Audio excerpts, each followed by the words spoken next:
Welcome to the Grappling Rewind Podcast. Welcome to this week on the Grappling Rewind Podcast. This week we are going to recap SUBVERSIV by Fight to Win, talk about King of Mats 3, talk about UAE King of Mats. Super easy to have two events with the same or a similar name on the same week. We are also going to preview Rise 5, Fight to Win 87, and EBI 17, the 185-pound Combat Jiu Jitsu event. As always, I'm your host, Maine, here with my co-host, Emil. And we are going to get right into it. We are also going to recap the Aki Basho that just finished and talk about Hakuho's domination of that Basho for Sumo. So let's kick it off with a little bit of news. Well, before we get into news, Emil, how's your week been? Pretty good. How's yours been, man? It's been busy. I drove about 1,300 miles in the last 4 days. Jesus Christ, man. I pick drove up trucking in between now and last time? I drove from Baltimore to Nashua, New Hampshire. Shout out to Triumph BJJ. Great guys in Nashua, New Hampshire. Got to train with them during my drive up to Maine. Saw my family in Maine. Went to a wedding this weekend. We flew Rachel out on Friday. Saw her, got the wedding done Saturday. Great wedding. And then Sunday morning or Sunday afternoon, drove my ass back to Baltimore. It was 6 hours of stop and go traffic, followed by an additional 4 hours of driving. Fuck that, man. It was like all 95 corridor too. It was Fuck. Dude, it drove us through the wonkiest way driving back. So we were recording this show on Monday, September 24th. That is I just said Monday. We usually record the show on Sunday, so this is coming right out immediately. Worked out for the better anyway, because last night I ate some tainted Indian food and got sick to the butt, so It would have been just terrible recording. You'd be like pausing every 30 seconds. I gotta go. Yeah. Like, all right, Emil, thanks a lot. Just living in your bathroom. Jesus. So let's get on to it. Let's get into news. Emil, what do you got for news this week? Not a whole lot. It's a pretty quiet week. All right, Emil, I thought you'd give me like something to go on. Well, okay. This is partially news in terms of grappling, but Kid Yamamoto passed away. So that sucks. Sad. I think he had passed away from cancer. So I think Ensign Inoue posted about that a couple days ago. So that sucks. It sucks to lose a dude that's a legend in the sport. Lots of love from the MMA community. Yeah, it was nice to see. So, yep. Yeah, emotions make me uncomfortable, Emil. That didn't come across. So, in other news, on a lighter note, apparently I'm pronouncing Craig Jones. I'm pronouncing his name incorrectly. He came out, evidently, everyone has been mispronouncing it in the United States, but you know what? It's still fucking Craig Jones, man. It's Craig. Is it Craig? Craig. Just sounds like the villain from like Teenage Mutant Ninja Turtles. So like, what does he want us to call him? Craig? Craig Jones? I have no idea. It's just Craig. My bad, Craig. I can't pronounce your Please name correctly. don't destroy my niece if you hear this. Yeah, it's really light week for news. There's a lot of cool events going on. So let's just pop right into those. So getting right into it. Under the SUBVERSIV card by Fight to Win in Anaheim, California. I got this super wrong. I had no idea how this was going to run. I even I made a comment on Instagram, and they were like, yeah, it's EBI rules. So this is way more simple than I thought it was going to be. It's not really a quintet-style tournament. Really, it is each team member has a certain grappler at a certain weight for men, and then has a female grappler. I forget what weight the women were at. I don't recall. And then each team on each side of the bracket matches up, and each person at the right weight goes against the other person from that weight on the team, and then the best record moves on. So you don't have the same level of gamesmanship as quintet, where you can select which fighter you want to go kind of like on the fly and try to do matchup gimmicks with that. In this case, well, quintet you get to submit your lineup beforehand. You did, but it's which competitor is. It's just right. The only thing that changes is what is the record going in, what's the likely record going to be. And this actually plays out pretty interesting in the final, because $10,000 comes down to just Liz Carmouche and Nia Rollins. Is it Nia or Nija? Nija Rollins. Yeah. So yeah, this was a really fun event. Like I liked how this ran. Where again, it didn't feel quite like quintet, but I liked that again. Every single match mattered. Like you said, you're winning until you're losing until you win. That's right. And it's like okay, because like if it goes to a draw, you've got to go to overtime, and it's like okay, you've still got to sneak out a win either with an EBI's rule overtime. Yeah, it's a little different. The strategy changes a little bit because you don't have, in this case, you don't have like one person who can gain 3 victories, right? Like right, you've got to win your match. And that's all you can do for your team, and then it's on. It's like it makes grappling a team sport. Yeah, like Quintet's a team sport, but this is a different way to have grappling be a team sport. Like, hey, here's your team. Your guy's gonna match. I think this is almost how like wrestling matches. I love this shit. This is like an old school kung fu movie where you got like 2 completely different styles going up against each other. Like it just feels more theatrical. Like every grappling match with 10 Planet is that. Oh yeah, no, it's exactly. Like, it's like the weird monkey everyone. fucking style or whatever. So yeah, this event was a lot of fun. It was cool to have. It kind of almost ran like 2 events. They had like a shorter card fight to win with a bunch of super fights. I think it was like 13 super fights, and then they had this tournament on top of that. And so for me, it ran like, I'm not really sure how I would put it. It almost seemed like the Subversive or the team tournament could have almost been like its own event, and then they could have run a fight to win separately. Like I like the super fights. It was a little different for the pacing because they were doing kind of 2 different events at the same time. Right. I'm not sure that came across very well. You know, especially streaming, you know, you're dropping in, you're not sure if the match that you're watching is part of the, you know, the team tournament or if it's a super fight. If you don't know the competitors. Right, exactly. And you see 2 guys in a gi, it was super easy. Like the whole thing is up on Flow Grappling. It's about 4 hours and 27 minutes long. Super happy. Watched through it all. Got a chance to do that today. It was a super fun event to watch. Awesome event. Really, really good but event. Yeah, it was initially kind of hard for me to figure out, like, okay, like when I was piecing through it just real quick to see what happened, like where I was and like, okay, am I looking at the tournament or looking at a super fight or I'm looking at, like, who am I looking at? I recognize most of the competitors, but some of the guys from CSW team, I didn't quite recognize as quickly, and so I had to kind of tab back to find the start of the match, and it just took a little longer, so... But it was a lot of fun. I liked it. Let's get into the results. Unless you got anything else to add about the event overall. Commentary was good. Commentary knew the 10th Planet system obviously pretty well. A lot. And actually, like, it was clear that they were of that flavor.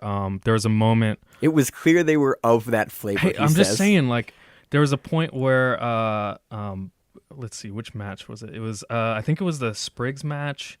And, you know, Spriggs is thrown up in a steamer lock on Kyle Bain, and we all know it as the Estima lock, and you know the commentators are saying, he's about to throw up this sock lock, and you can hear Eddie Bravo say he's going for the Estima lock. It's like if your own dude, the guy who created your systems, calling it an Estima lock, then maybe just go with that. Maybe it's really cool.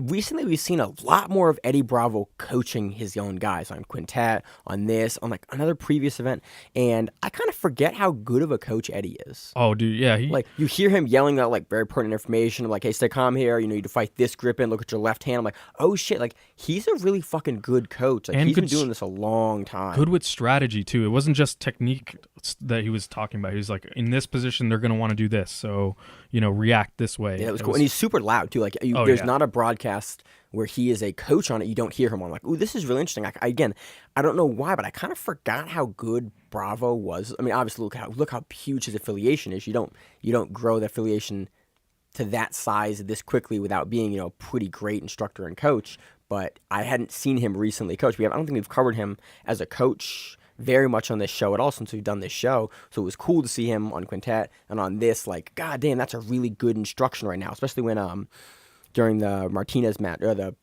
big Martinez, Boogie match. Richie Martinez. God damn, I could not come up with the name. Richie Martinez match. He was talking about when DJ Jackson had a Kimura on him and exactly how he needed to be defending the Kimura. And you heard the commentary talking about how he needed to defend the Kimura, and then you heard Eddie talking about, because Eddie's so loud, talking about how to defend the Kimura. And it was really cool, the difference between the information the commentary was telling and the information that you were hearing out of Eddie. Yeah, the defense to Kimura versus a Team Lloyd Irvine guy is don't get put in a Kimura. DJ fucking Jackson. Yeah, like the dude's called the Kimura. He's called the Kimura Kid. Yeah. For a reason. Like, dude has a black belt in Kimura alone. Yep. So let's get into the results here. Absolutely. So the first, I guess the team matchup is Team Lloyd Irvine versus CSW, which is Eric Paulson's group. I forget what CSW stands for. I can't remember. This was pretty lopsided, I think, of a performance. Now, before I get into the results, I should say that one of the competitors for Team Lloyd Irvine had an injury without any replacement. So they were automatically down a competitor. Yeah, which was kind of weird, which for me was kind of weird reading through the results, because I had to watch this again after the fact. I didn't get a chance to watch it live. I was going, what? Like, why? Like, forfeit? I didn't know if forfeit was like unspecified tap out, or like it was hard for me to figure that out. And then I had to go through, actually message you guys and was like, why are they forfeiting these? Like, what happened in this match? I don't get to get DQ'd, and they're listing as forfeit. An automatic loss for that. That's so weird. It's so weird they didn't have a replacement guard. They couldn't grab a replacement guy. I forget who was supposed to be there that it wasn't. Let me actually pull him up and look. It was Jason Suarez. So Jason Suarez was out. I think he's the Titan champion at 45 or 50. I think he's 45. I have no idea. Yeah, Mio, the squinty guy, I have no idea what you're talking about. This is MMA. We've ventured out of jiu-jitsu. So, yeah, it was weird to see from the jump Lloyd's team have one less guy, because that means in every single round of this tournament, you're going to immediately concede a loss. It means that they need 4 victories to win. So it you can do it with 3. You need 3. I'm saying of matches, because you only have 4 matches total. So you need to at least win 3 of the matches, because you have 1 automatic loss and 1. No, because the other team, look at it this way: the other team already has 1 point, and they just need to win 2 matches to win, because then they'll get 3 points. So in order to prevent them from getting the 3 points, you have to get 4 points if you have a man down. And this confused me for a second, because I get it. They went 3-0, and then they went into the 4th match, and I was like, why the fuck are they competing? Because at this point, you're risking injury with your competitor. I thought it was an extra match. They were just doing it for the fun of it. But they needed 4 victories in order to prevent the other team from getting 3 victories. So that's every single match needs to be won. So we just stopped the recording for about 15 minutes, and Emil taught me some mathematics, because I'm still confused about this. We're not exactly certain, because it seems like the commentary said something about Lloyd's team needed 4 victories to proceed, but in my head, they would only need to. You can't drop your first 2 matches because you already have a loss going in because you're missing a competitor. But you still would only need 3 victories to win, regardless of how many team members you have, if it's best out of 5. Yeah, I'm not sure, because they competed for the 4 matches. You had Nigel Rollins, even when they were up 3-1. 3-0. So maybe you have to go 3-1 if you count the forfeit. Right, maybe because you're going to put your forfeit match first, basically in your rankings, because you know that one's not going to change. So again, I'm not quite sure how they ran it, but they seem to have every time you had to go through the whole team to win. Yeah, I wonder if that's also just keeping things equal in terms of competition time. Your first round, everyone has to go through. Right, exactly. I maybe that explains why, but I remember I have it written down in my notes, strategically this doesn't make any sense at all, and I do remember the commentators talking about it. So we'll have to go back and figure that out. Yep. So let's go on to the results on this one. So in the first round, we have Team Lloyd Irvine versus Team Carlson Gracie. Not Carlson. CSW. Team CSW. So the first match was Sabrina Kraft versus Nigel Rollins, and Nigel wins by a really classic and slow hip bump sweep into a Kimura. I haven't seen her compete before. I'm not sure if I've missed her or she's... They talked about this a lot. She's actually been out of competition for a while. Maybe that's why. Maybe that's not why I have not seen her compete before. But it sounds like we're going to be seeing a lot more of her. And, also interesting to see the Kimura come up a bunch, not just in the submissions, but also for guard passing with the Team Lloyd Irvine. Oh, you mean Lloyd's guys use Kimura a lot? Oh, yeah. Surprising to no one. Yeah, surprising to no one. It was dope to see. It was really, really good transitions. So the next match is Jacob Rosales versus Angelo Claiborne. This was awesome. Jacob came out in nothing but Vale Tuda shorts, and everyone was like, what? I wonder why he's doing this. They specifically talked about how he's not going to get any traction, and that I think actually ends up being a huge factor in the overtime, because it helped him score a lot of escapes. This is the first time we saw overtime. Again, the second match. This is the first time we saw overtime, and so now you're super slippery, and it's good luck holding on to a dude in overtime. I don't think we've seen many people do the shirtless thing. I think you saw Craig Jones. Did he do that in EBI? I know he did it in. He did an ADCC. ADCC, yeah. But there's no overtime in ADCC. I think with the Gordon Ryan match in EBI, he had a gym shirt on. He had an M1A, which is his gym in Australia. I think I butchered that. But yeah, we haven't seen many guys do the shirtless thing in EBI overtime, and worked out well. Yeah, I wonder if it's a strategy thing, but in this match, it was awesome. During the regulation time, Jacob hit a dope fireman's carry. I mean, just like one of those explosive, like straight out of NCAA tournament. Like one of the highlight reel fireman carries. You're like, oh shit, he's going, and he hits a beautiful technique on it. I'm garbage at fireman carries, and so whenever I see someone hit, I'm like, how do you do that? Just a great all around. This match had a bunch of aggressive and persistent takedowns, which is surprising in this tournament. But anyway, awesome match. Next match was Jamie Fletcher versus DJ Jackson. DJ wins by guillotine like right off the bat, and so at this point, Team Lloyd Irvine has the 3 victories and one forfeit. You have your 3, but they didn't do it the quintet style where it's like you go on as soon as you win. They made you go through the entire team. The other thing that would have been awesome about the quintet rules is if you have someone that's injured, you don't have to automatically give up the forfeit. You could put in the 5-hole basically. If you have one person that can win 2 matches, then that potentially evens it out. Yeah, so but I like this style, like where you don't have to deal with the weight disparity, because I've said it for years, but in MMA, like I want to see guys compete at the weight that they are best at. I thought you loved freak show matches. I do. Man. I love me some freak show matches. Like again, that's why I like quintet, but I also like this style for what it is too. I want to see a dude that weighs 145 or cuts to 145 compete against a dude that cuts to 145, because I feel like I'm going to get the best performance out of both those guys. But then in a quintet rule set, I like that performance, and then in a quintet rule set, you get a dude like Gio Martinez versus Hassan Rita, and he gets him anyway, and you're like, God damn it. I appreciate them both for what they are. Right. The other advantage of the subversive rule set is that it does allow you to put women onto the team and not worry about that. That was exciting. I was super happy. It was awesome, man. Like and for the tournament to come down to a women's match is just so dope. Like, I can't recall another time like that in jiu-jitsu that there's been a women's match showcased for 10 grand like that, aside from EBI. Sorry, I want to kind of caveat myself there. EBI, but another event putting on a showcase women's match where it came down to what female grappler is going to pull it out and win the money. Yeah, absolutely. So the 4th match is Will Pursley versus Tim Spriggs. At this point, it's there's no pressure on Spriggs at this point. Yeah, no, his team already has the 3. But he still Tim pulls guard here. He gets a quick sweep, like a trip, and he pulls guard again and wins by heel hook with very little effort. He spent almost no energy in this match. So then we move on to Team Carlson Gracie versus Team 10th Planet. This was awesome. The first match of this was Liz Carmouche versus Sofia Nordeno. So Liz showed her MMA just experience and dominance here.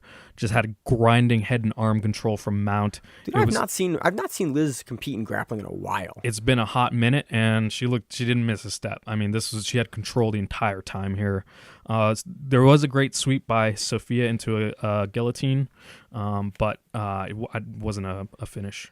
So this match goes to time, and then we get Liz Carmouche versus Sofia Nordeno in overtime. In the overtime, Liz, again, just sinks in a rear naked choke and finishes this. So, but overall, this tournament didn't have a whole lot of overtime finishes. There was people going for it. It was submissions for again, sure. Again, like quintet. It's like people are finishing in regulation. There's not I'm not sure if it's a rule set or if it's the competitors, because again, they got a bunch of competitors that are down to go and are down to finish too. So it's like, I think it's half competitors, half rule set, and I'm not sure if it's more based on the competitors they had or more based on the rule set, because they have a ton of finishers on this card. And I think there's the added pressure of getting the finish for your teammates, right? Like, you don't want to just you don't need a guy to drop the match or like, okay, cool, we got to go to overtime. I'm not going to try to like, how good's my overtime? If you can crush a guy in regulation, like it's going to save you time. It's going to be more, you're going to be more fresh, and you're going to get that win for your team quicker and make it easier on your teammates to like have easier matches, have less pressure going into, because you're still in the semifinals. They have another whole team to go against after this. So the next match is going to be Gio Martinez versus Alex Seaver. This match was great. There was a lot of awesome guillotine and Darce attempts by Gio with some great overhead sweeps, but he ultimately finishes from rubber guard with a go-go plata. Dude, him and his brother both have victories this year. His brother got one at Nogi Worlds. He go-go plata a guy in the first round, and then I don't know when the last time I've seen Gio do one. So, but it's super cool to see like they both have wins at a high level by fucking go-go plata. And it was interesting too because he originally had the rubber guard on the other side, and you could see him kind of shrug and decide that he wanted to attack from the other end, and he just switched sides with the rubber guard. It was super proficient. They have such good and crazy knee and leg dexterity to get across, because like he was low in position. He wasn't like super high up and sprawled down. Like he turned the leg over, pushed it across the face, like he's just there. So on to the next match, we had PJ Barch versus Jason Yosef. Yep, great match here too. There was a bunch of stuff, single leg sweeps. We saw a really awesome Kimura pass into spiderweb armbar, into rolling Kimura. Is one of those, 8 chain, like a video game, like 8 combo, submission attempts there, and ultimately gets to the back, and PJ finishes with a neck crank. Dude, we've seen PJ, like we saw him last week on It. It looked dominant to say the least on It, and this was really similar. Again, he's got those nasty finishes too. Like, that looked uncomfortable. Yeah. Uncomfortable. But punches across in this crank, and you're like, it's more of damn. The scene from The Exorcist where the girl's just twisting her head around. It looked more like that than a choke. Would you term it as a bottle top? Yeah, I guess so. A bottle top choke, face crank. So that's that match. On the next match, we have Richie Martinez versus Samir Abdulkader. This was a match. It was a match, and Richie wins via heel hook. On that he match. just kind of this match was. Richie was on his butt scooting around, and I think this was a match where he starts slapping the mat, trying to get him to step into it, and he finally, Samir finally tentatively steps in, and Richie just shoots up a heel hook. It was a match. It was a match. So on to the next match, we had Diego Vasquez versus Kyle Boehm. So at this point, Team 10 Planet has already kind of secured this win, and this one goes to overtime, and Kyle Boehm wins via riding time. So regardless of that match, Team 10th Planet takes the win, and 4-1, they're going to be against Team Lloyd Irvine in the finals, and what a finals it was. Yeah. So this is super exciting now because Lloyd's team is already down by 1. So they've got to take 3 wins off this to secure the victory in 10 grand. And so in the first match, we had Tim Spriggs versus Kyle Boehm. And again, it goes to overtime. This match, though, overall was just amazing. I mean, Tim Spriggs is really fucking good. He's fucking awesome. And he runs into the elite guys that we haven't seen him, like guys like Keenan and Lovato, and like he's just at that cusp of like super elite guys. He's always in the top 3 or the top 5 of anything he's ever in, and it was evident here. He just jumps over, and he's like in mount, and he hits a leg drag and gets to mount, and at that point, watching this, I was thinking about it, and there's very few. I mean, obviously, I get my ass kicked by any of these competitors, but there's virtually no one I want either on mount or on my back less than Tim Spriggs. He was just smashing Kyle's face, like almost fist and eye, covering his mouth. He tried to Ezekiel him once, and I just it looked uncomfortable. Oh, dude. Because again, he had the short sleeve rash guard, so you can see the flexion on the arms as he tries to crush the face. Like, god damn. There was one. He's not going to tap him with that, but there's no way that doesn't suck the entire time he's doing it. Oh, yeah. There was one point where he did the whole, putting a fist in the throat, kind of Ezekiel, but also just really uncomfortable. There was one point he didn't have the other hand in. He just had a fist in the throat. Yeah. You're like, oh, goddamn, Tim Spriggs real good. Yeah. So Tim Spriggs wins that via riding time. That's right. On to the next match, we had DJ Jackson versus Richie Martinez. So it took DJ all of 15 seconds to demolish Richie's rubber guard. It was bordering on disrespectful. He didn't even really get into the rubber guard, honestly. Yeah, but he kind of jumped around his legs and passed, moves into side control, and you see, again, this is where Richie's scary, though, because Richie has a insane ability to regard with his hip dexterity. And you saw DJ, he spent some time and worked to get high enough on Richie's body and like upper torso and like shoulders so that Richie couldn't just pull his leg through and elevate, because Richie's got those long legs and he can lift super well. And the commentators pointed out something really good here, and that's that DJ is just so compact. He occupies space so well that it's hard even for someone as dexterous and skilled as Richie to regard against him. So he just grabs onto a Kimura here, and it's this about, is DJ. DJ grabs a Kimura from the top, and they fight for it. We were talking about like this a little bit in the first 2 or 3 minutes set. or something like that. And like Richie made him work for it. And it's really cool because the camera angle for this was really nice. It gave you a really good angle of exactly where DJ's hands were and how he was adjusting on the bicep and on the forearm, and it gave you a really good angle of where Richie's hands were, like beyond his own thigh, and then he switched the hand grip, and then what he would do with his opposite hand, trying to push DJ Jackson's shoulder and like arm up across to adjust the angle. Really interesting high-level hand fighting here. It was pointless. Utterly fucking pointless. DJ is a giant pectoral muscle. He's a giant Kimura wizard too, which exactly. doesn't help. And it was weird. Like you didn't see DJ like just clamp super hard on the head. Like he almost like floated on the top of the torso a little bit, and then he got one moment where he could rip the Kimura out and just lightning fast rips it and bangs Richie's arm across the center line, takes that. Richie taps like Instantly. very, very quickly. But again, beautiful camera angle for this match. Go back and watch this entire hand fight to just see like, god damn, like the control DJ has, and then what Richie's doing to just stave that off and like work to get out. And again, you can hear Eddie coaching the entire time, like do this, put your hand here, do this, okay, try this. Really, really fun match. This was one of my favorite matches of this event. So the next match is PJ Barch versus Angelo Claiborne.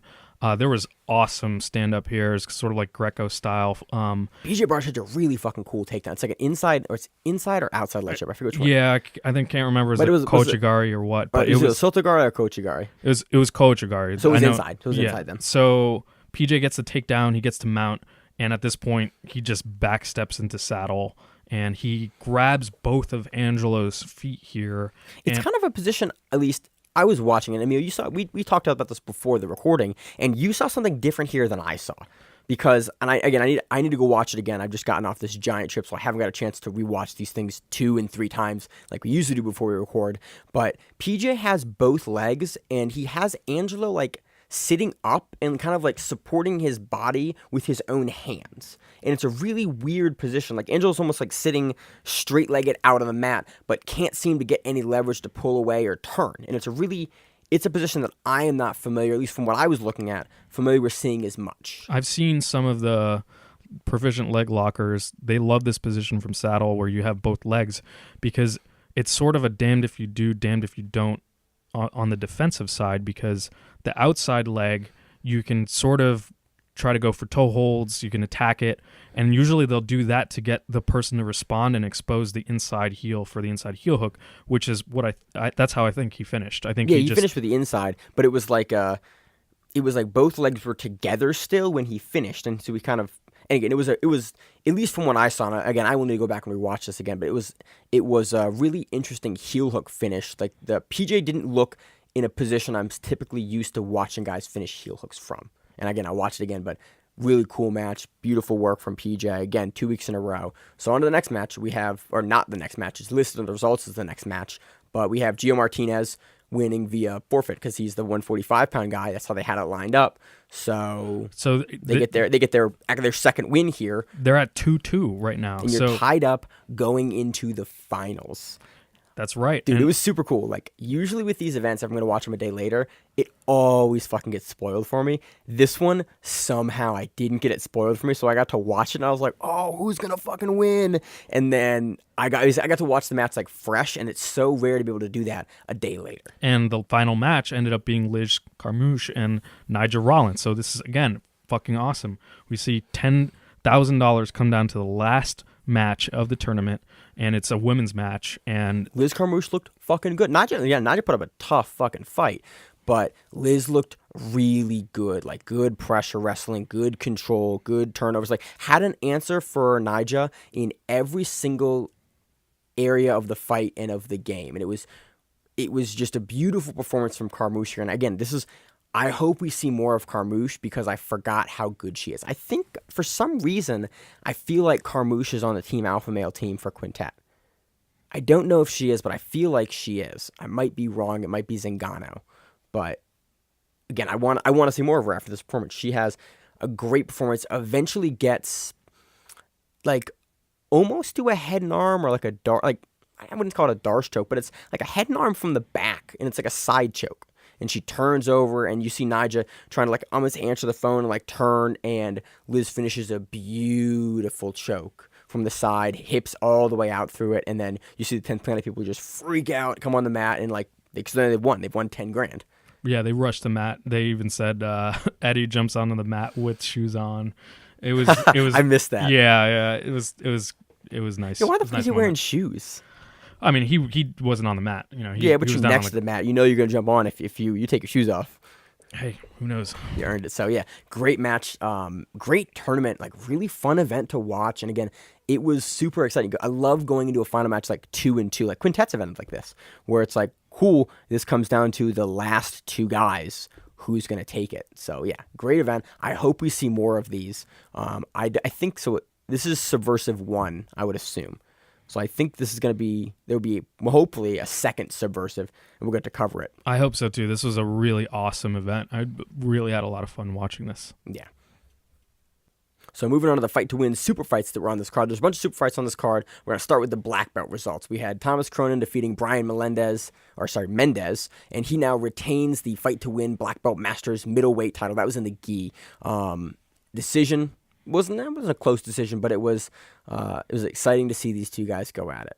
We had Steven Martinez defeating Brian Clavicilla via armbar. We had Omar Saba defeating Hector Tapa via choke. We had Edmund Kim defeating Fernando Machado via rear naked choke. This was a fun-ass match. This is super back and forth. Again, I haven't seen Fernando in a little bit here, but we've seen Kim, I want to say recently, and Kim gets a really like high body rear naked choke on this, and they roll over, and then you see like the commentator is even surprised that Fernando gets out of the choke, and then Kim rolls the arms back through and almost finishes Imanari style on the short choke, like hands super close to the middle of the throat. Beautiful finishing sequence. Go back and watch this finishing sequence just for the control that Kim has on the back, and then for the shift of the hand position to tap Fernando. We have Marvin Castillo defeating Adrian Vasquez via heel hook. Really surprising to no one, Emil. Nope. Marvin Castillo wins by heel hook? Okay. Yep, not Sounds surprised. about right. Yep. We had Alice Fonseca defeating Jeff Nolasco via decision. Jeremiah Vance defeats Noah Tillis via heel hook. And we had Cole Franson defeating Chad George via decision. On to the brown belt results. Emil, I've gone this far on the black belts. You do the brown belts now. We got Connor Donaldson defeating Josh Smith via triangle. Andrew Murillo defeating Robert Lopez by knee bar. PJ Montano defeating Dimas Heckbert by head and arm choke. Jerry Foster defeating Dennis Andra by Americana. On to the purple belt results. Only two of them this time. Barely Standing defeats Christopher Udan by heel hook. Look, the man's name is listed as Barely Standing. That could be a joke. That could actually be a name. Like Barely could be a name. Evidently, I have never seen anything like that. So I'm assuming someone's fucking with us. But this is on Flow Grappling's website, so maybe an intern's getting fired. Who knows? Next match for the purple belts, last match, Isaac Cordova defeating Quang Li by decision. So moving on to the UAE King of Mats. This one was in LA. This was like one of their, was it a Grand Slam? The Grand Slam first, Okay. And then King of Mats was the next day, and they invited people from the Grand Slam over to compete in the King of Mats, which is a round robin format. Yeah. So we're just going to cover a couple matches on this one again with all these big tournaments for UAE and IBJJF, and it's really hard to cover all the divisions and keep it interesting. So we're just going to touch on a couple of the matches that we found really interesting, and then we want to talk about. And just overall, the event too. Obviously, this is a almost world's level in terms of the competitors that are there. Oh, It's yeah. Really, really good talent. Dude, we saw Grippo and Meow. Yeah, Like, that's a Grippo, match Meow, we see in the Eberth. semis and in the finals, like not infrequently in those divisions at big tournaments, and like they had top level dudes there. Oh, and the guys got paid. They got paid, I like the rules format. You got the 6-minute matches, and you like the shorter matches too. I don't know if I could be confirmation biased, but I feel like the matches that I saw were a lot more exciting because of that 6 minutes. Also, the bad matches can only be so bad. Yeah, we've talked about this repeatedly. We should repeatedly on keep the an show. eye on it. I like the 6-minute thing, and the other thing is that guys seem to push the pace more in 6 minutes. Yeah. In all honesty, like I will agree. Thinking about coverage, the past coverage that we've done of UAE versus IBJJF, those 6-minute matches, it's like almost like you get a treat. Like, oh shit, this guy. Oh, it's a quick match. Oh shit, 6 minutes. Even if it goes to decision, it's usually a lot more back and forth. Guys are really fighting hard for the sweeps and for the passes because they only have like 4 minutes in those positions. That's right. And the other thing is that the UAE, JJF does not fuck around. And I've seen they will penalize and DQ your ass aggressively. Or sometimes a sheik will just be like, I'm not giving you money. Like this happened back when Meow, I can't remember which Meow brother was, faced Keenan at one of their tournaments. And basically they said, you're not getting any prize money. They DQ'd him on the spot for stalling. They pulled both of them. And so they didn't give a fuck. And people knew who they were. This was a highlight brown belt level match, and they were just bored with it. So 2013? Yeah, I think it was around 2013, 2014. That's about when they win brown belts, I think. Somewhere around there. And so I have a feeling that plays into how competitive people are and how much they push it. So it's a good overall event. It's just, when you're watching it, it's one of those, there's 8 mats. You got to kind of pay attention. It's a tournament style. It's a tournament style major event. They're hard to fucking cover. So let's get to the matches we want to talk about. So the big one was the final where Johnny Grippo defeated Paulo Meow for the first time ever. This was a huge deal. They meet pretty frequently too. All the time. And in this case, Gianni got the win. He won by sweep. Some people were saying that there was a little bit of controversy there, but I watched it. It looked completely clean to me. Looks like he stabilized. It was a sweep from 50-50. It was an awesome match. And there was a moment there actually where the ref paused the match and took like 2 minutes to retie Paulo's belt. It was so awkward. Dude, we've seen people take forever to tie Paulo's shit up. Like, we saw this year at the Worlds. Like, they made him, it was versus the Frias match. They made him retie his pants like probably 4 separate times. Like, because Frias was like, his pants are coming off. And they're like, oh shit. And they eventually like tied it like super tight and like, okay, his pants are back. Because that's what he does. He makes them a little loose so when you try to barambolo his ass, you can't grab his pants grip. Well, it didn't save his ass this time. He lost, so congrats to Gianni. I like both these guys. Yeah, no, they're awesome. And they were actually both really congenial afterwards. Lots of mutual respect. That was awesome to see. Another big piece of news from the tournament. Eberth is back. Again. What is he, the Terminator at this point? I don't know, but he even started a little slow. His first 2 matches were like ads and penalty wins. Well, no, because the first of the tournament, yes. Not the King of Mats. Yeah, correct. So of the tournament. Yeah, right now we're still just talking about the LA Grand Slam for Abu Dhabi. We haven't moved into the King of Mats yet. But he ends up winning the tournament too. So in his division. So he did it in awesome fashion. He did that versus Max Jimenez is how they. It is Jimenez? Yeah. Okay. That's how they pronounce it. By a lightning toe hold, which is something that we talked about recently. Yeah. In Nogi Pins, we thought we were going to see that a lot versus more. Gordon, and Gordon was like, nah, the back. Nah, RNC the whole way. But in this, we saw it a bunch. He had it here. He had, I think, 2 more toe holds. Or no, he had 1 more toe hold, at least in the King of Mats. Yep. And there was toe holds everywhere, actually. So I think it's definitely a submission that, again, maybe confirmation bias, but I'm starting to see it a lot more. So that was an awesome match too. You had Kane and Duarte, almost making a deep run, but he ended up getting halted by. Dude, black belt's fucking rough. Like, again, we've seen him. We looked up his record a little bit ago, and he has all those things black belt. But at those major events, dude, you're running into really fucking good black belts now, and it's a little different than the brown belt. And to be fair, it was essentially a closeout. With Gustavo, but it was he made a pretty deep run. Whether or not that match was at full, it seemed like they were kind of at 70%. Yeah, in case you don't know, UAE does not allow closeouts. Right, which is dope.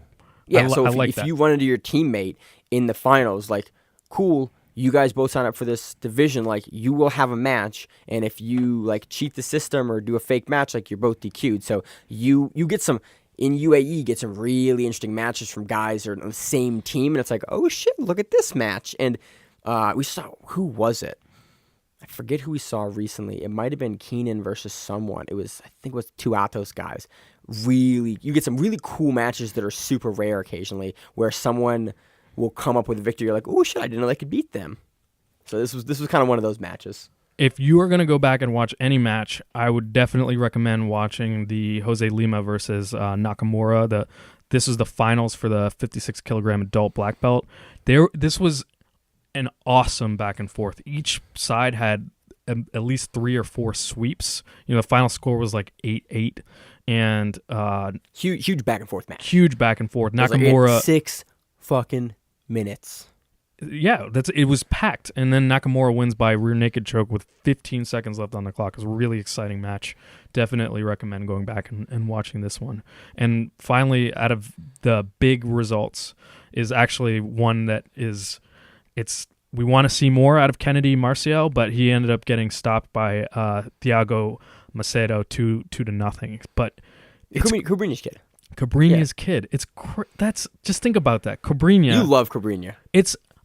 He's 39 or 40. I can't remember how old he is. 40 now. He's still not just competitive, but like the best in the division now that Hoffa's gone. In the adults at Worlds, and he has a son that's a black belt that's also competing. A new black belt that's a good new black belt. Yeah, that's crazy. Dude, we haven't seen. I think we'll see as this generation gets older. We see a lot of guys and women, at the highest level, and their kids are on the mats a lot. Yeah, and we see like Galvao has again, a lot of them are younger. Like Galvao's daughter, younger. You have Eddie Bravo's kid. You have who else has you have Mackenzie Dern and Megaton. But Megaton, we were talking about this earlier. Megaton's done most of his big stuff at Masters. Yeah, I think he still will try to compete sometimes at Worlds, but he has competed more than any other black belt at Worlds ever. Yeah. So props to him. But I think we're gonna see the next generation of superstars and superstars kids come through, and I think Kennedy's the first kind of crop of that. Absolutely. So moving on to the UAE King of Mats. Is it King of the Mat or King of Mats? It's King of Mats. Okay, King of Mats. I always fuck this one up. So this was the following day. This was on Sunday, right? So the Grand Slam was on Saturday, and then after that tournament, they invited 10 people into a round robin. It's an invite. Yeah, 10 competitors into a round robin. 2 groups. You have Group A and Group B. In Group A, you had Eberth Santos, Jackson Souza, Hudson Mateus, Gerard Lubinsky, and Alexandro Sassoni. In Group B, you had Gutenberg Pereira, Ricardo Evangelista, Gabriel Arges, Tanner Rice, and Adam Wardzinski. Both of those brackets are murderers. That's murderers Group A row. and B. And it's a round robin. So within each bracket, within each group, you have to fight everyone else in the group. So that's basically. That's 4 matches just to get out and get into the semifinals. And again, here we see Eberth in true form, going 4-0. When he looks good, he looks so fucking good. Yeah, he's so at that weight class. His passing, his hips, his hip movement, the way he gets around the guard and just gets guys is impressive. I think the terrifying thing is watching him is how still he stands for a moment and then it just explodes and is going 110 miles an hour. I want to say it was at Worlds or something in the last 6 months. We saw him, he's standing, a guy goes to jump guard on him, and you watch the slow-mo on it. The guy jumps guard, almost wraps his legs. Eberth then starts moving, sprawls out of the guy jumping guard, and passes before they both hit the ground. That's I was bananas. like, what the fuck? It's just, he is a crazy athlete to watch, and he's a really good black belt. So the way that this format works is that each group has 5. They do the round robin, and then the top 2 from each group progresses into the semifinals. So Eberth obviously takes slot 1.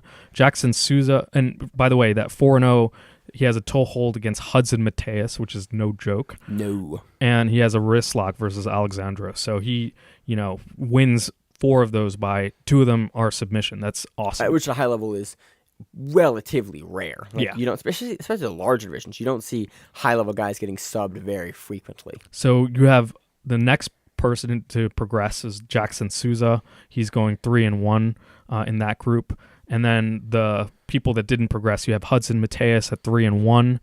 One win by submission and one loss by submission as well. Lubinsky at 0-3, and he had to withdraw due to injury. And then Alexandro Sassoni loses all 4 and 2 by submission. So out of Group B, you have Gutenberg Pereira. Yep, that's what he said. He's a champion of Fight to Win. We saw him in Maryland card compete against Tim Spriggs and take the heavyweight title. So Gutenberg goes 3-1.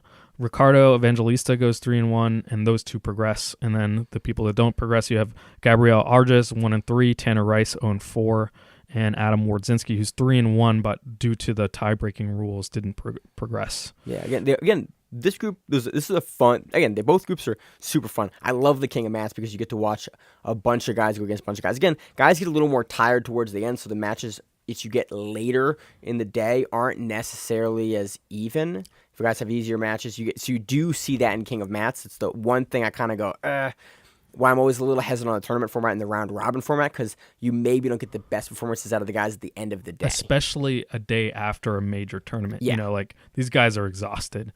But out of the round robin, there were 19 matches. 1 didn't occur because of the injury. There was only 4 submissions, right? So that's whatever, like a 20% submission rate. What are you doing math over here again? Yeah, listen to this. So 20% submission rate. Two out of those 4 were toe holds, and 2 out of the 4 were Eberth. So Eberth is accounting for 50% of the submissions from that round robin. I'm back in a stats class in college. Dude, I'm just saying he's looking good. Yeah, that's that badass. gives you an indication of how dominant he was in this. Absolutely. Just that he in the early preliminary rounds had 50% of the submissions of the event. Yeah, that's bananas. So, on to the semifinals. So you have Jackson Souza defeating Ricardo Sassoni 2-0. And there was a moment here where they went to this really awesome 4-way camera shot from 4 different angles. Look at you talking about production. Dude, production quality. It was dope. I really liked it. It was kind of like a spider view, where so you all can the see eyes. a bunch of different, you could look at anything you wanted. Now, during an explosive moment that might have been a little distracting, but this was during a really technical fight, sort of from like a deep half position.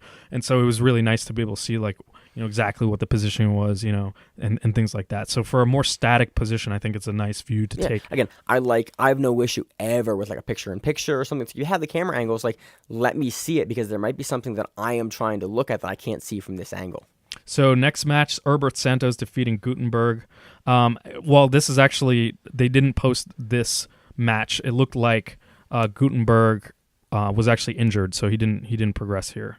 They called it win by walkover, but they also cited an injury. It's one of those terminologies where they call it, walkover. What does a walkover mean? I don't know. I think you see it in, you see it in judo, maybe? I'm not sure. Win by walkover. But Eberth progresses, and there's no video for this too. So on to the finals. We have Eberth Santos versus Jackson Souza. This is a decision. It's an explosive match as per usual, but in this case, neither side really getting the game going, the A game going, but Eberth's showing way more aggression here, and as he does when he's on. Yeah, when he's got that killer instinct going, he's unstoppable. Dude, when Herbert is gone and Eberth shows up, he's a monster. And so hopefully again we see him again. We see him soon, and we see Eberth showing up. And dude, he's a world champion. In performances like this, show you why. This is a high caliber event, so absolutely go back and watch it. Lots of great matches here. Yep. So real quick, we want to touch on something we previewed last week. King of the Mat Grappling, they had their 3rd event, King of the Mat 3. This is super confusing to cover 2 events with such similar names this weekend, but just want to talk about them very briefly. Alex Hody is now their champion at 155. Got a dope-ass belt, won some money, and he won all of his matches by submission. This was like an EBI format event. There's a highlight on their Instagram of a couple of the matches. Super great backpack slam from John Burroughs on the King of the Mats. It's great. His opponent literally stands up and jumps back, trying to break him of the body, trying to get him off his back. Does it 2 times. And isn't able to get it. and it's, again, just great. I love watching slams. I love seeing stuff like this. And there's another really cool armbar that they posted from Matt Schaefer, and he just jumps over. Like, I think Gao Vao has an instructional on this, and one of his early instructionals in the gi. I think it's called like winning techniques or something, and he shows basically how to do this exact same armbar. The guy sits down, and you basically jump over their guard and pull the arm across and finish the arm. So they had an event. Go back, take a look at that if you're interested in it, but we want to touch on it real briefly because we talked about it last week. So now on to Sumo. The Aki Basho has ended, and we have the results of the tournament, and what a result it was, Emil. Hakuho going 15-0, winning every single bout for the Zensho Yusho. That is the term for basically undefeated. He went undefeated this entire Basho at Yokozuna. He now passes 1,000 career wins at Makuuchi, which is the highest division in sumo. And this is his 41st championship. It's I can't remember off the top of my head. I looked this up a while ago, and I think the next highest, there was a Yokozuna that might have had, I think it was under 20. I mean, like, there's no one that comes even close to how dominant Hakuho is. Dude's 33. He's 33. He's been a Yokozuna for 11 years. Yeah, I looked up. So we were looking up like how long you've been Yokozuna, and it was since 2007. I was like, that's like 15 years. And Emil was like, calm down with the math there. Well, it's 11. It's 11 years. I can't think of an analogy in professional sports in the United States anyway. The closest I can think of is maybe Serena Williams in terms of just sheer dominance of a sport of like overall. Yeah, I can't think of another example of someone who's been as dominant at the highest level. Because we have people that are dominant in like lower levels and other sports, but to have a sport that is this big and to have someone who is this dominant across such a length of time, and that there's no argument for, and not even like a remote second. Usually in other sports they're like, oh yeah, well, number one guy, number two guy, he's really good at a different era. Then, but like, no, nobody. Hakuho is he is the greatest Rikishi of all time, and there's no disputing it. And he won this tournament with all of the Oseki and all of the Yokozuna present. Yeah, no one went Kujo, no one dropped out. There was just like, God damn it, they give me the name there, Emil. Yutakayama went Kujo 2 days, but everyone else in the top. Yeah, but he's Magashira too. Yeah, he's not even one of the upper ranks. But we had Kakuryu going 10-5. We had Kisei Osato going 10-5, getting his Zen Yusho, getting his winning record. So I do not know if they were but yeah, Kachikoshi. Yeah, actually, all the Yokozuna and all of the Oseki got Kachikoshi. Goeido went 12-3. So I think they're all off of that like weird quasi suspension status as Oseki. Like, as Oseki, if you don't do well one tournament, they put you on warning. Right. If you do poorly in 2 consecutive tournaments, then you get demoted. Right. So yeah, all of them are at Ozeki. They're all good. So that's Goeido, Takayasu, and Tochinoshin all getting Kachikoshi. Yep. Ichinojo is 8-7. He barely squeaked. He got his Kachikoshi. And at also at Sakewake, we have Mitekume going 9-6. Tamawashi didn't have a great basho. Went 4-11. Yeah, and you had Takakeisho going 9-6. But I mean, that's all of the. Basically, Tamawashi is the only upper rank who didn't get Kachikoshi. So. Yep. In the lower divisions at Magashira 14, we have Takayosho, which is the first time that he has been at the upper division. He also goes 8-7. So. Has a pretty good basho, will most likely stay at Magashira. Oh, Endo had a terrible tournament, 3-12. Not a great tournament for Endo, so he probably will drop down a couple. He'll get demoted again because I think a couple basho ago he was up at Magashira 1. I think, and it looks 1 like or 2. I think it was right. 1. I think he hit 1, and then it looks like he's dropped and he's going to drop again. So maybe he's injured. That's unfortunate. Yeah, but the story really for this basho is that all the big guys are back again. Hopefully, Kisei Osato. I don't know if he's injured. I don't know how he's going to do. Dude, but 10-5 is that's a respectable. That's a very, very good showing. Yeah, especially Yokozuna. Especially he's going to have to go against all the Ozeki and all the other Yokozuna. So that's great. It's good to see that he is up there right now. Awesome. So as far as for bonuses for the basho, looks like for the first time ever they didn't award any. Seems unprecedented, to say the least. Yeah, I paused and looked it up, and I went, I'm very confused by this. Yeah, so we'll talk to Josh and figure out if he knows anything else about this. But yeah, it looks like they didn't award any bonuses this tournament. Don't know why. Can't figure it out. But Hey. It happens. Anything else to add, Emil? Nope, I'm good. Awesome. So moving into the preview section of the show, on to Rise Submission Invitational number 5 in Long Island, New York, happening on September 28th, 2018. I fucking love Rise. Love watching it. So top of the card from the bottom of the card. These matches are 10-minute rounds plus 1 EBI-style overtime round. We have a 170-pound super fight, Mateus Lutz versus Nick Ronan. This will be a good match. We also have on this card a match that I'm super excited about, Marcelo Cohen versus Frank Rosenthal. We saw Cohen last week on Men of War 3, where he defended his 125-pound title. And we saw Frank, I want to say on it, when he defeated Ricky Lule via that really cool... where Ricky Lule stood up and Frank had the body triangle in, rear naked choke in overtime. So I am super excited about this. It's interesting to see Cohen going up so much. I think Frank sits closer to 145, so it'll be really interesting to see how this match plays out. This is the one that I'm very much excited for. There's also a 4-man, 185-pound EBI's rule tournament. Ryan Quinn versus Steve Caston and Chris Schlesinger versus Enrique Galarza. Man, Emil, I need you for the names.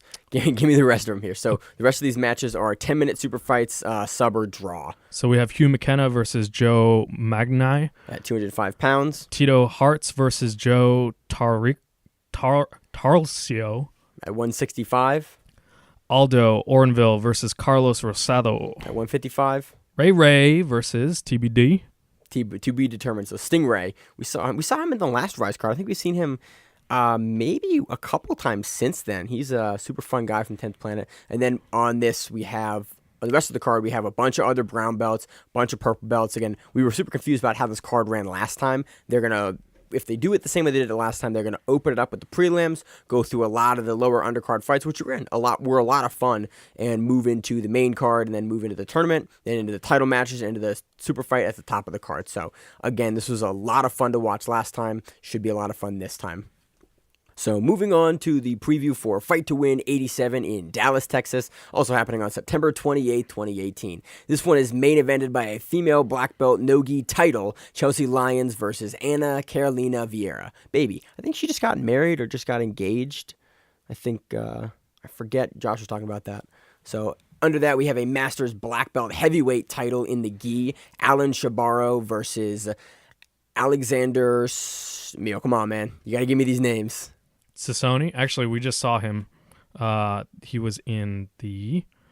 We just talked about him. He was in King of Mats for Abu Dhabi. Oh, shit. Oh, this is going to be an awesome match. Yeah. So we showed that. And then below that, we have a 180-pound black belt gi match. We got Rafael Barbosa versus Luis Eduardo. Under that, we have a 220-pound black belt gi match. Ryan Sandigan versus Carlos Alberto. We have a 210-pound black belt no-gi match. Rocky Boudry versus Eric Shambari. An 185-pound black belt gi match. Brandon Leibel versus Jay King. And we have a 185-pound black belt gi match. Sina Haddad versus Carlos Martinez. We have a 180-pound black belt gi match. Marcus Antelante versus Mark Vives. Is it Vives or Vives? I can't remember. Dude, this is every single time. We talked to the man. He told us. I was there. He was super pleasant. We're gonna continue to fuck this up. I've got to go back to the old episodes and listen again to figure out what Josh said, because I'm so sorry, Mr. Vives or Vives. I'm so sorry. 180-pound black belt gi match. Igor Pavia versus Will Durkee. 170-pound black belt gi match. Vinicius Agudo versus Levi Peterson. 170-pound black belt gi match. Albert Hughes versus Keith Minor. Oh shit! Keith Minor, I think, is the dude that has the amputated hand. Oh yeah, that's right. Yeah, dude, he's fucking funny shit to watch. I love watching him compete. So just quick aside, one of my first instructors also was missing an arm, and he was fucking savage. Yeah, dude, he has that choke where he just puts it in there. Yeah, I think that's who that is. So Awesome. that'll be a super exciting match. I love watching Keith compete. We have a 160-pound black belt gi match. Eddie Sains versus Juan Tatum. We have a 155-pound black belt gi match. Gilson Nunez versus Casey Gray. 155-pound black belt gi match. Mateus Gabriel versus Thiago Macedo. We have a super heavyweight brown belt no gi title match. Travis Clark versus Chris Robertson. God, this is a loaded card. And then we move on to other brown belt matches and then other purple belt matches. Jesus, how many? We This have is some like teen 40 matches, matches. a yellow belt match. Dude, it's a big card. Dallas, man. But think about how many black belts we had on the event. I mean, we have a ton of black belts on this card. It's going to be fucking huge. Dude, there are 14 black belt matches on this card. That's bananas. It's gonna be great. So Dallas is gonna put on. Again, this is awesome. I'm looking through these cards. Again, I love previewing these things because you get to look through like the whole card and you're like, oh shit, this match is on. Oh, this guy's on here.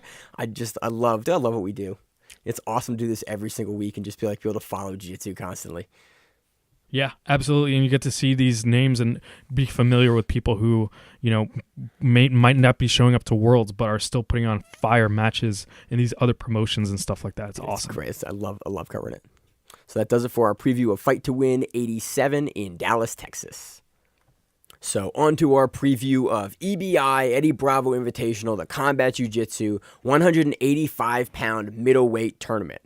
Holy shit, they do not make it easy to find who's in this motherfucker. I can't describe how long it just took me and Maine to find this shit. If you're a promoter, please make it on a website, all in one location, who your competitors are, what time it starts with the time zone. That's on Fight Pass. And so Fight Pass does have the time that it starts. I'm speaking generally here, the things that we need and how people who want to watch it need. Time zone with the time, where you can stream it, right? Yeah, EBI is great because we know exactly where it is, but you'd be surprised how often there's stuff we want to cover on the show that literally it's Sunday night and we're recording. It's like, oh, where's the thing? It's like I couldn't find it. I literally couldn't find where it's streamed. And that's great to get people to watch it live. And then if you want to have people watch it after the fact, put results up, in the same spot. But yeah. Every single promotion seems to have it all over the place and stuff like that, So that's it's not just a shit on EBI. That's like it took us a while to figure this out, but we found it. Go find it on Instagram and on the Eventbrite page. They actually have all the competitors up. So in the 185-pound middleweight tournament, as of now, when we're reading this off of, we've got Bobby Emmons, we've got Chris Big Perp Shangoli, we have Dan Martinez, we have DJ Abshire, we have Philippe. Why am I doing this? Fogelin. You read the names. Versus we have Gabrielle Checo, Hunter Colvin. I think it's Gabriel, by the way. Gabriel, not Gabrielle. Okay. Gabriel Checo. You said it twice tonight, and I'm just like, you called him Gabriel Argis, and I was like, I think it's Gabriel Argis. Fair enough. Hunter Colvin, Jesse Taylor, John Thor Blank, Josh Neer, God damn, Kyle Josh Neer's Chambers, an old school dude. Yeah. That's old school MMA. Matt Secker, Nick Green, Sergio Rios, Steven Martinez, Tamden McCrory. The Barn Cat. So, yeah, Nick Green's Korean Mamba. We've seen him on Fight to Win. He's a dope-ass ref. He has these stunner shades. They're giant glasses that he watches the matches in and refs. Nice. He's under Hauf, I think. He's under Kurt or Hauf. I forget which one. I think he's under Kurt, actually. Oh, now that they've split. But he represents Hauf. Yeah, okay. So, yeah, this is... Kurt and Hauf split, right? Yeah, I knew that. Okay. But I think he's still listed as representing Hauf in this. So yeah, I mean... This is actually a really exciting matchup. There's more names on this EBI that I can recall recently has ever been on an EBI. Yeah, and, Combat Jiu Jitsu... that's always an interesting format too. So this should be really. You're gonna talk over the sneeze. We're not gonna cut that. Nah, man, fuck it. Keep it. It's Monday night, man. This goes out in 4 hours. I'm exhausted. Just keep it in there. Dude, you're exhausted. I'm exhausted. So honestly, the Eventbrite page at the bottom of the page has a contact email, has a pay-per-view, has a UFC stream, has a website. So honestly, that's honestly a pretty good way to do that. So there's also alternate matches for this as well. There's alternate match 1, which is Joe Cropshot versus Nick Shemo. And there's alternate match 2, which is Kyle Boheim versus Joe Buys. So honestly, those are both really good matches. So I hope we see those matches as well. I don't think there are any other super fights on this card or anything that I can see. No. What's it? So this is going to be a super fun game. We could go into much more detail on this, but realistically, whenever we cover an EBI or any sort of tournament format, before we know the brackets, we don't like to speculate too much because it really just leads to us like bullshitting through a bunch of like, oh, this guy can meet this guy. And it's like, cool, those guys didn't meet. We talked about it for 5 minutes. And if they meet in the next 6 or 8 months, like it might be a completely different matchup. We've kind of wasted time. Yep. So we don't like to speculate too much. Speaking of that, is there any match that you do want to see here, Emil? I have no idea, especially with Combat Jiu Jitsu. That's such a different rule set here. It's hard for me to speculate, who's going to. I think they added up kicks now. Oh, shit. So they have that weird get there. Again, this is still pretty. Again, I like. You know what I want to see? I want to see Tim Spriggs in a Combat Jiu Jitsu format. I want to see DJ Jackson. Yeah. He's actually fought.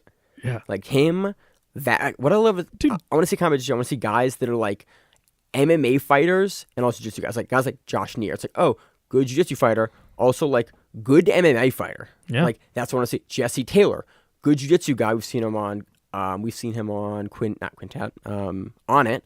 And he's an MMA fighter. Yeah. Like, I want to see guys like that. I love when they bring MMA fighters. You're like, oh, shit. Like, these guys can bang, and they have really good jiu-jitsu. I wonder, if as he retires, Joe Lazon's going to be more involved in this stuff because that would be fucking phenomenal. That would actually be really good. Yeah. Dude has subs for days, has tons of performance of the night bonuses for UFC. So, yeah, so this is super exciting. Again, we don't know a ton about what the brackets are going to look like.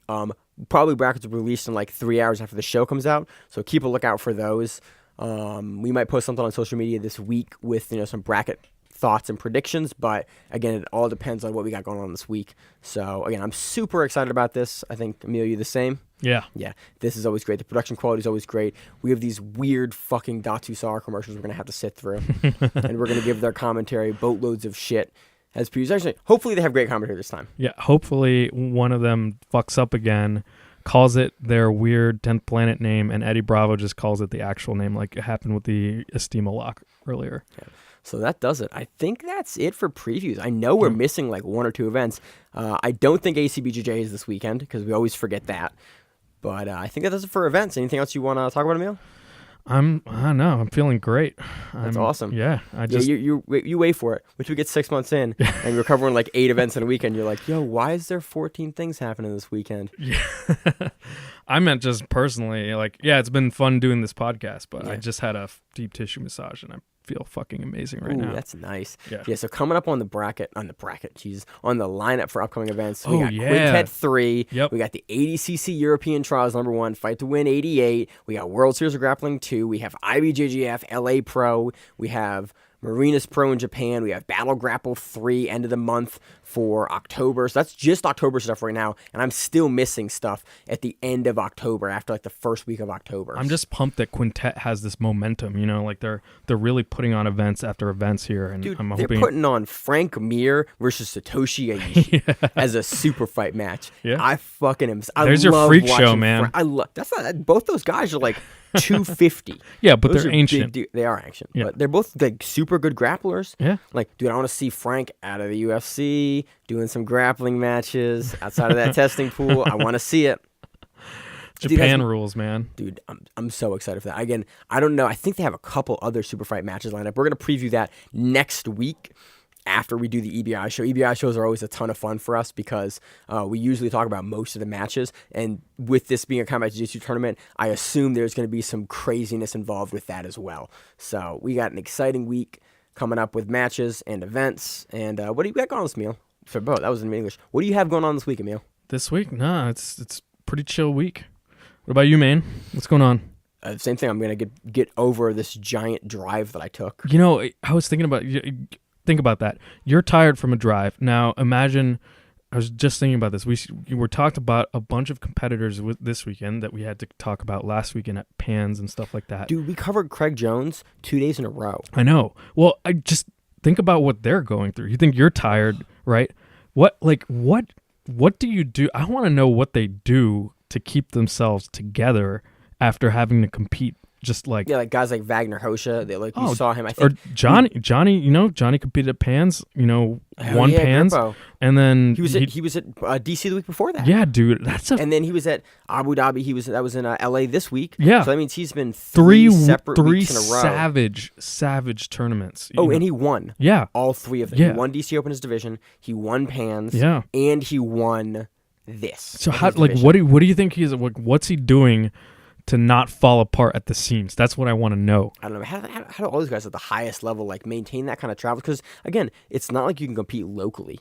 Like you're competing in your region, in your city, Or sometimes internationally. I'm saying you're competing in your city once a year, twice a year, maybe. Yeah. Like the Lloyd guys have it a little easier with like, okay, you have some stuff in DC and Boston, New York. Like yeah. it's all kind of day trips. Like the New York guys have it a little easier. It's like, okay, day trips to here and there. Yep. But like you move outside of those, even the Cali guys have to travel frequently, far, a lot. Like Jamil from, has to goes to Korea and does Spider, and Craig Jones is in fucking Australia. Yeah, he was in two everywhere. different countries.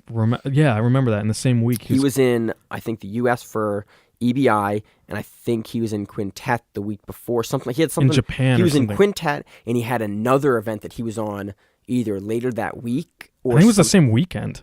I remember it being I think it was a ridiculous Friday, turnaround. and then he was on something on a Sunday. Yeah, yep. And it was just like, geez, it was literally across the world. Savage, absolutely. I don't know. I don't know what they do. I want to know, like, if they're like grinding up orphans or something and bathing in their blood, or I have no idea. Give it to me. Right. I literally I got off work, I left my house and started driving at like 2:15 on Thursday afternoon.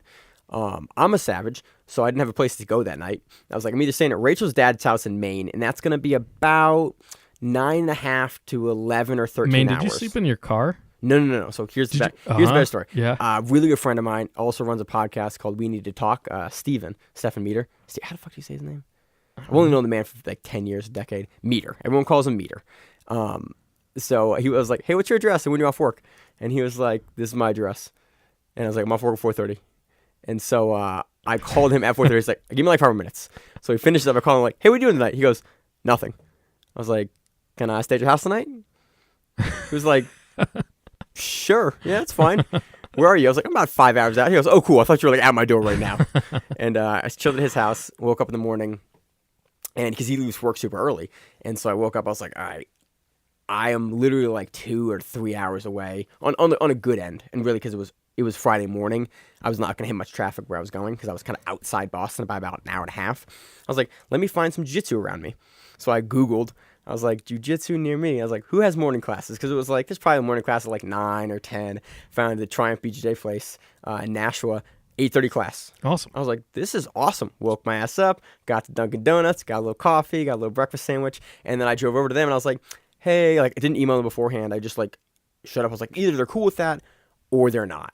And I just showed up, and he was like, yeah, come train. His class starts a little later, around 8:45. And, I got my stuff together. I was like, gi or no gi? He was like, it's gi. So I put my gi on out of my car because I had it just in case, even though I was going to a wedding.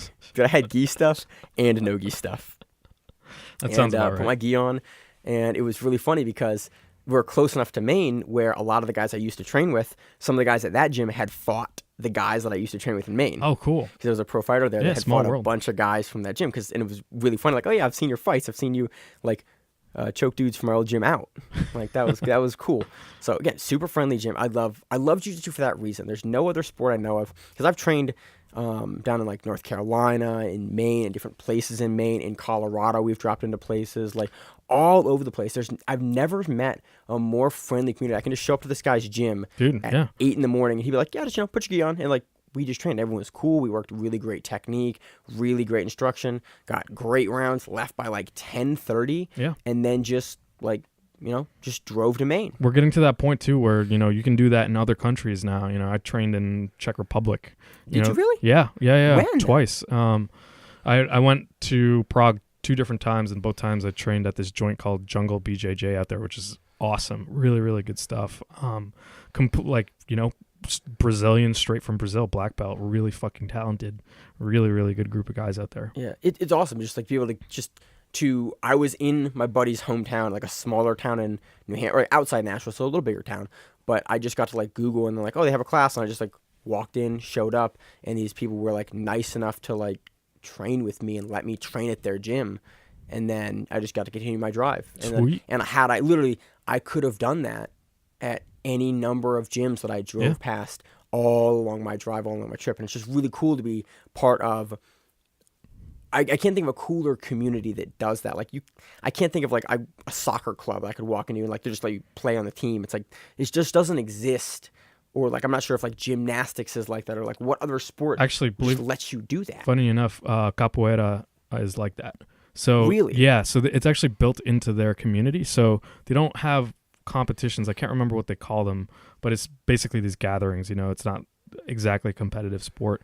And the host city, like wherever it's located, anyone who practices capoeira there is expected to host in their houses any of the visitors. Right, that's a little intense. That's part of the community, and like it's built in. Everyone that I've talked to who does capoeira says the same thing. So that's kind of cool too. Yeah. Maybe it's just a Brazilian thing. Maybe it's like, I don't know, but it was just Brazilian so sports cool are friendly to like know that or have the idea that most gyms are super friendly and will just kind of let you in this day and age. Just like I'm a purple belt. Like, I'm not a good purple belt. I'm an okay purple belt. Like, I can do some things. Like, I got fucked up by good brown belts. I can, like, handle myself with, like, good blue belts.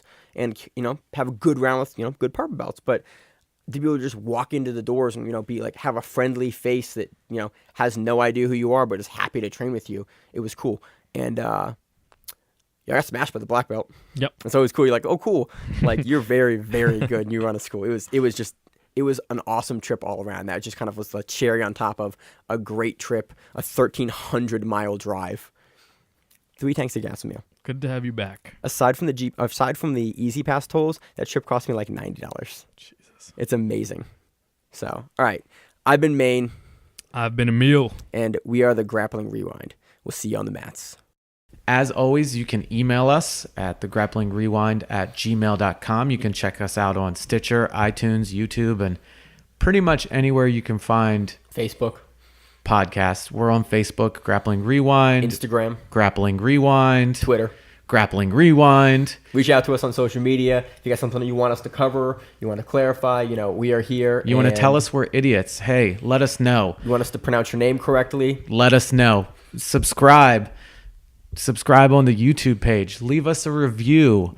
Helps us out a lot. It helps us out. And, it eventually will help you out. We like to give back. We're doing this as something that isn't done. So help us help you. Again, as always, I'm Josh. I'm Maine. And this is the Grappling Rewind Podcast. We'll see you on the mats.